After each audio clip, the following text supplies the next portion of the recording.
بسم اللہ الرحمن الرحیم نحمدہ و نصلی علی رسولہ الکریم اما بعد۔ جڑا والا کے اندر جو ایک اندوہناک اور ایک افسوسناک واقعہ پیش آیا ہے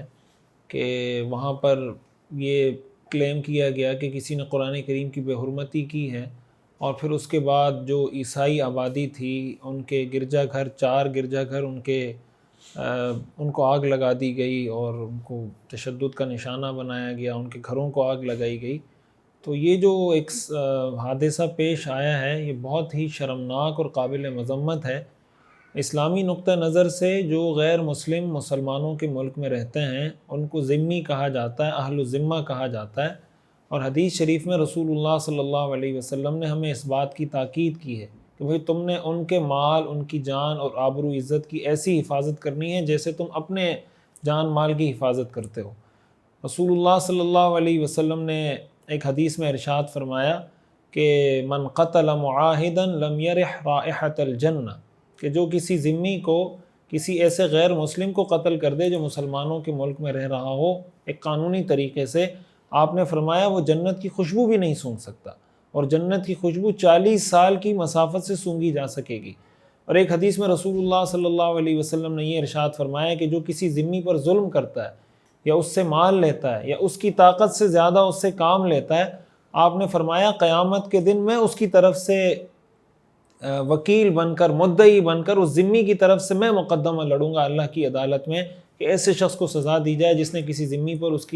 اس کی طاقت سے زیادہ بوجھ ڈالا یا اس پہ ظلم کیا۔ حضرت ابوبکر صدیق رضی اللہ تعالیٰ عنہ نے جب شام کی طرف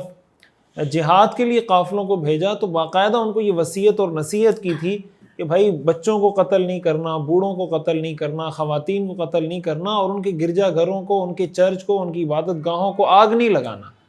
اسلام میں اس چیز کی بہت زیادہ اہمیت ہے کہ آپ کسی دوسرے کی مقدسات، کسی دوسرے کی عبادت گاہ خصوصاً اس کو آپ نہیں چھیڑ سکتے۔ قرآن کریم میں اللہ نے فرمایا لا تسبوا الذین یدعون من دون اللہ فیسبوا اللہ عدوا بغیر علم، کہ جو کافر اللہ کے علاوہ بتوں کی عبادت کرتے ہیں تم ان بتوں کو بھی گالیاں مت دو، ان کو بھی برا بلا مت کہو۔ نتیجہ یہ ہوگا کہ اگر تم یہ کرو گے وہ بدلے میں اللہ کو برا بلا کہیں گے، تو اللہ کو جو انہوں نے برا بلا کہا اس کا سبب تم بن رہے ہو۔ اس کا مطلب یہ ہوا کہ اگر کوئی مسلمان جذبات میں آ کر ایسا کام کرے جس کا رزلٹ یا جس کا ریئیکشن مسلمانوں کو دوبارہ برداشت کرنا پڑے، تو در حقیقت یہ ایسا ہی ہے کہ گویا اس مسلمان نے مسلمانوں کو نقصان پہنچایا ہے۔ اسلامی نقطہ نظر سے آپ اگر دیکھیں رسول اللہ صلی اللہ علیہ وسلم نے اپنی حیات طیبہ میں 250 کے قریب معاہدات کیے ہیں۔ ان 250 معاہدات میں کوئی ایک معاہدہ آپ کو ایسا نہیں ملے گا جس میں رسول اللہ صلی اللہ علیہ وسلم کی طرف سے عہد شکنی کی گئی ہو، آپ نے اس معاہدے کو توڑا ہو۔ ہمیشہ آپ کے دشمنوں کی طرف سے وعدہ خلافی کی گئی، وعدے کو توڑا گیا اور عہد شکنی کی گئی۔ جب کوئی غیر مسلم کسی مسلمان ملک میں رہتا ہے اس کا مطلب ہم نے اس سے وعدہ کیا ہے کہ ہم آپ کی عزت، جان اور مال کی حفاظت کریں گے۔ اب اگر کوئی ان پہ حملہ کرتا ہے تو دوسرے مسلمانوں کی ذمہ داری ہے کہ وہ ان کے سامنے آڑ بن کے کھڑے ہوں کہ بھائی ہم تمہیں ان کے اموال سے، ان کی جانوں سے، ان کی عزتوں سے کھیلنے نہیں دیں گے، یہ مسلمانوں کی ذمہ داری ہے۔ رسول اللہ صلی اللہ علیہ وسلم جب مدینہ منورہ تشریف لائے تو آپ نے میثاق مدینہ، یہودیوں کے ساتھ آپ نے ایک ایگریمنٹ کیا، معاہدہ کیا، اور وہ ایگریمنٹ کیا تھا؟ ایگریمنٹ یہ تھا کہ تم پہ کوئی حملہ کرے گا تو ہم تمہارا دفاع کریں گے، ہم پہ کوئی حملہ کرے گا تو تم ہمارا دفاع کرو گے۔ یعنی رسول اللہ صلی اللہ علیہ وسلم نے ان سے یہ کہا کہ بھئی تم پہ کوئی حملہ کرے گا ہم تمہارے ساتھ مل کر ان کے خلاف جنگ کریں گے، ان کے خلاف لڑیں گے۔ ان ساری چیزوں کو اگر سامنے رکھا جائے اور پھر ہم یہ دیکھیں کہ جب اس طرح کے واقعات وقتاً فوقتاً ہر کچھ عرصے بعد پاکستان میں ایسا کوئی واقعہ پیش آ جاتا ہے، اس سے پوری دنیا میں ایک تو اسلام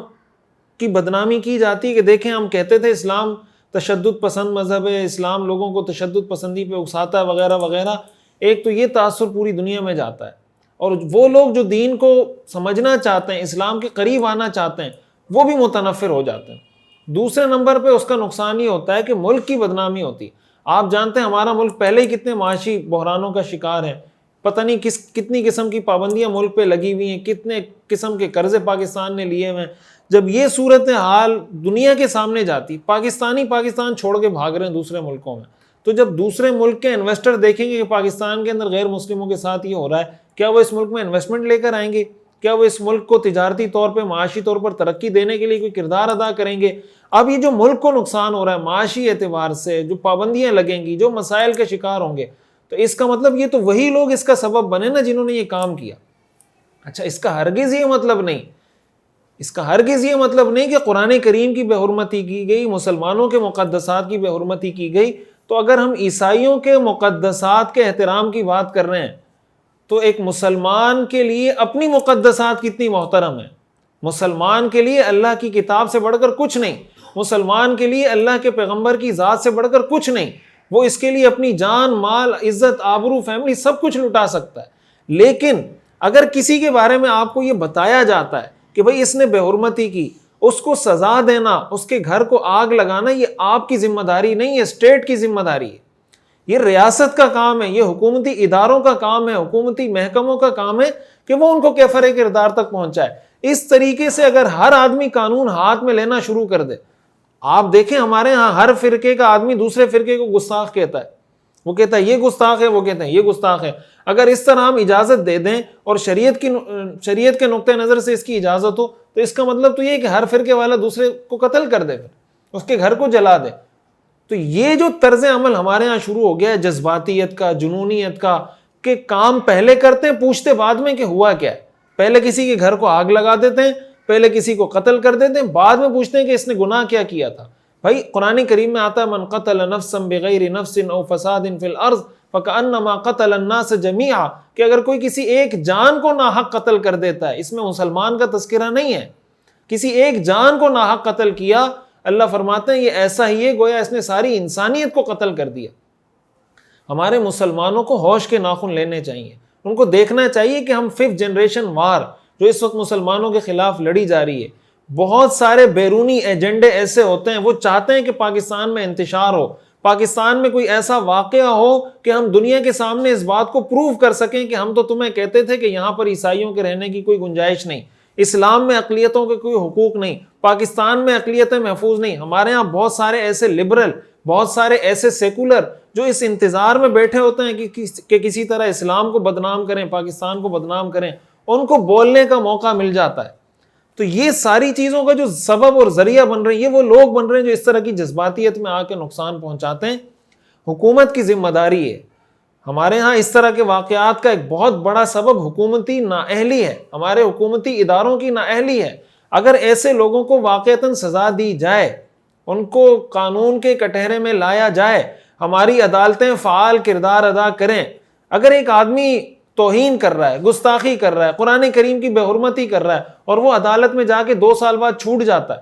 تو لوگوں کو تو یہی لگتا ہے نا کہ یا وہ گرفتار ہی نہیں ہوتا یا وہ ملک سے باہر چلا جاتا ہے، تو لوگوں کو تو یہی لگتا ہے کہ بھئی ہماری عدالتیں کیا کر رہی ہیں۔ تو قانون اگر لوگوں کو نافذ ہوتا ہوا نظر آئے کہ بھئی یہ قانون بنایا گیا اور یہ نافذ ہو رہا ہے، اس کو سزا دی جا رہی ہے، تو بہت سارے لوگ قانون کو ہاتھ میں لینے سے رک جائیں گے۔ حکومتی اداروں کی یہ ذمہ داری بنتی ہے، اگر حکومت اپنا کام پورا نہیں کر رہی اور پھر اس طرح کے جذباتی لوگ قانون کو ہاتھ میں لیتے ہیں تو حکومت کو بھی شکوے کا حق نہیں ہے۔ ہم تو ہمیشہ سے اس بات کی تاکید کرتے رہے ہیں، ہمیشہ سے کرتے رہے ہیں، کر رہے ہیں اور کرتے رہیں گے کہ قانون ہاتھ میں لینا جائز نہیں ہے،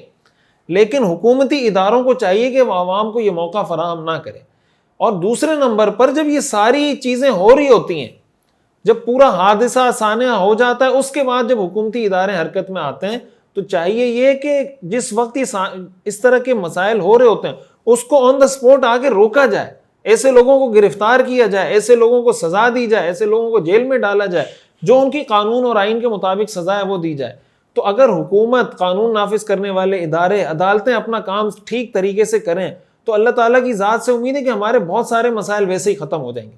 باقی اگین میں یہ گزارش کروں گا کہ کسی کے بارے میں بھی آپ کو کوئی کہہ دیتا ہے کہ یہ گستاخ ہے، اس نے قرآن کی بے حرمتی کی، معاذ اللہ اس نے پیغمبر کی بے حرمتی کی، آپ اس کو قانون کے حوالے کریں۔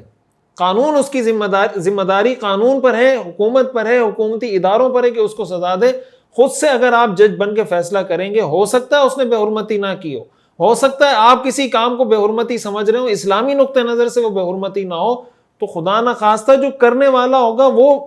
جس کو آپ نے کہا گستاخ ہے وہ گستاخ نہیں ہوگا، لیکن یہ جس نے یہ حرکت کی وہ گستاخ بن جائے گا، وہ قاتل اور وہ ظالم بن جائے گا۔ اللہ تعالی ہمیں اس دین کا صحیح مفہوم سمجھنے کی اور اس پر عمل کرنے کی توفیق عطا فرمائے.